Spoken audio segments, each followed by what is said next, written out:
आप सभी को मेरा नमस्कार। मैं हूँ ज्योत्सना।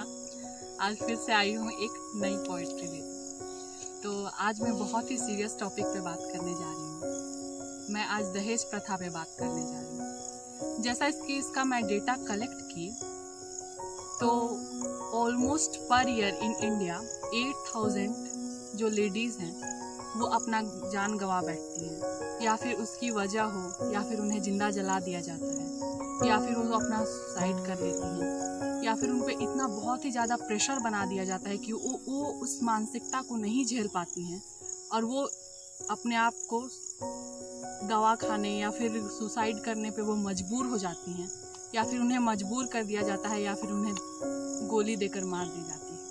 तो ये बहुत ही सीरियस टॉपिक है। आज तो हम बड़े दावे करते हैं कि हम पढ़े लिखे हैं, लेकिन जब आती है दहेज प्रथा या फिर दहेज मांगने की तो हम पीछे नहीं हटते हैं। हम मुंह खोल के, पता नहीं उस टाइम हमारी जो शिक्षा है वो कहाँ चली जाती है। हमें ये नहीं पता चलता कि उस बेटी का पिता कितनी दर्द के बोझ तले दब जाता है। तो मैं इस कुप्रथा को अपनी इस छोटी सी कविता के माध्यम से प्रस्तुत करना चाहती हूँ। तो मेरी इस काल्पनिक कविता में एक पिता अपनी बेटी को याद करते हुए यह कविता लिख रहा है। मेरे कई मिन्नतों के बाद मेरे घर आई एक नन्ही परी। उसकी वो प्यारी सी किलकारी ने जैसे मेरे घर में खुशियां भर दी। बड़े प्यार से मैंने उसका लालन पालन किया, लेकिन देखते ही देखते वो घड़ी भी आ गई जब उसे हमें छोड़ कर जाना था। जब पिता अपनी बेटी के लिए रिश्ता देखने के लिए लड़के के घर जाता है, तब उसके घर वाले डिमांड की एक लिस्ट रख देते हैं। तब उस पर उसका पिता लिखता है, मुझे ये पता नहीं चल रहा है बेटी कि मैंने अपने लिए बेटे के रूप में दामाद ढूंढा है या फिर तुम्हारे लिए उस लंबी लिस्ट की राशि चुकाकर एक पति ढूंढा है। जब उसकी बेटी शादी करके अपने पति के घर चली जाती है, तब उसका पिता लिखता है, आंखों में आंसू लिए अपनी छोटी सी नन्ही सी चिड़िया को मैं विदा किया।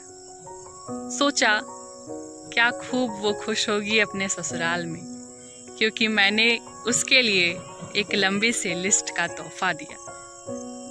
लेकिन जब उसके पिता अपनी बेटी को शादी के बाद उसके घर देखने जाते हैं, तो वहाँ देखते हैं जिस बेटी को मैंने इतने दुलार से पाला था, आज इन दरिंदों ने दहेज के नाम पर उस प्यारी सी कली के फेस में जैसे दाग धब्बों का घर सा बना दिया था।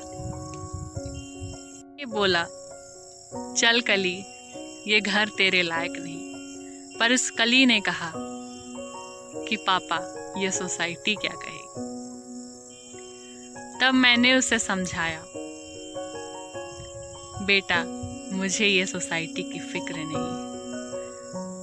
एक ही पल मेरी बेटी से बातें चल रही थी, तभी दामाद ने मेरी पैरों पे गिड़गिड़ाया और बोला, मुझसे गलती हो गई, अब नहीं होगा।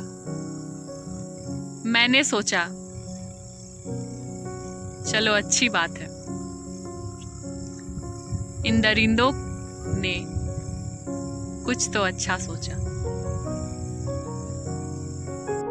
पर लास्ट में वो पिता निशब्द हो जाता है और बस अल्फाज बोल जाता है कि जब मैं वहां से लौट आया तो उन दरिंदों ने मेरी बेटी को जला दिया। तो गाइस, इस कविता के माध्यम से बस मैं इसका एक जरिया दिखाना चाह रही थी, जो कि एक बेटी झेलती है। तो प्लीज़ किसी पे प्रेशर ना बनाया जाए। तो इस पोएट्री के माध्यम से मैंने उस पिता की फीलिंग्स शेयर की। तो होप यू गाइस कि आपको यह कविता बहुत पसंद आई हो। सो बाय बाय, टेक केयर। और अगर डाउरी सिस्टम को कम कर दिया जाए तो एक गरीब पिता शायद बहुत ही खुश रहे। Thank you. तो लाइक करिए, शेयर करिए, सब्सक्राइब करिए, कमेंट करिए।